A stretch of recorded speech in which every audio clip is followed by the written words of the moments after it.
Robert Monroe spent a lot of time in the out-of-body experience. He was able to just do this spontaneously after his early 40s, and he did this for the rest of his life. At one point, he had this weird experience where he could tell that he was being put through tests. He knew he would pass a test and then get to the next test.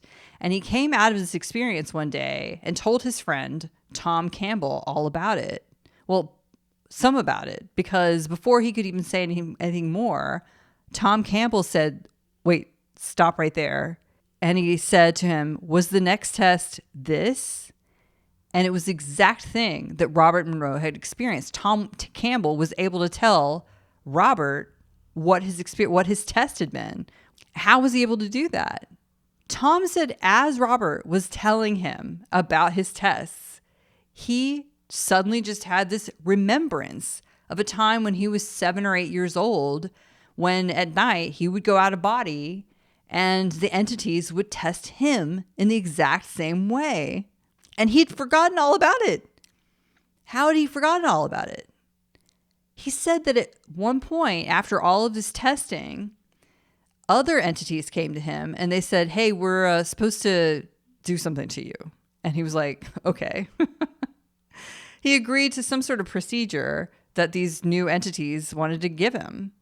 And he said they injected him. I don't know if it was a needle or what, something on the astral. We'll never understand. But they gave him this substance, this white substance. It was like a white light. And he said that it was supposed to start the Kundalini experience. And Kundalini energy it can't be explained but easily, but it's a type of major spiritual experience that some people have. It's quite rare.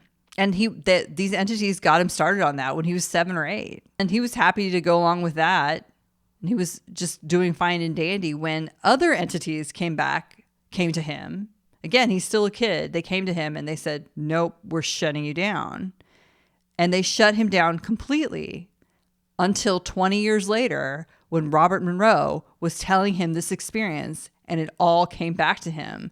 All of the training that he'd undergone. And it wasn't just tests that he was put through. He was also taught how to manifest. He was taught how to intend things and get things to happen just by intention, which is essentially the law of attraction manifestation.